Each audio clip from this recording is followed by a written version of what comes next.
প্রাক প্রাথমিক শ্রেণী কার্যক্রম বন্ধ।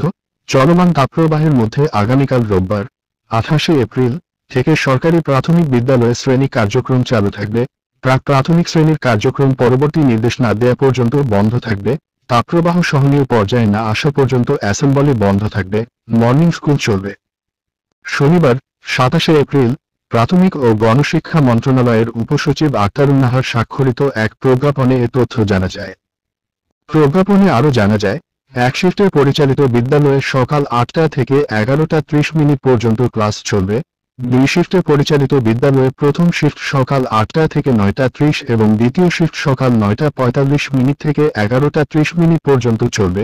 উপজেলা শিক্ষা অফিসার সংশ্লিষ্টদের নিয়ে শ্রেণী কার্যক্রম পরিচালনার জন্য প্রাথমিক শিক্ষা অধিদপ্তর থেকে প্রেরিত রুটিন বিবেচনায় নিয়ে উপজেলা ভিত্তিক শ্রেণী কার্যক্রম পরিচালনার জন্য সাপ্তাহিক রুটিন প্রণয়ন করবেন।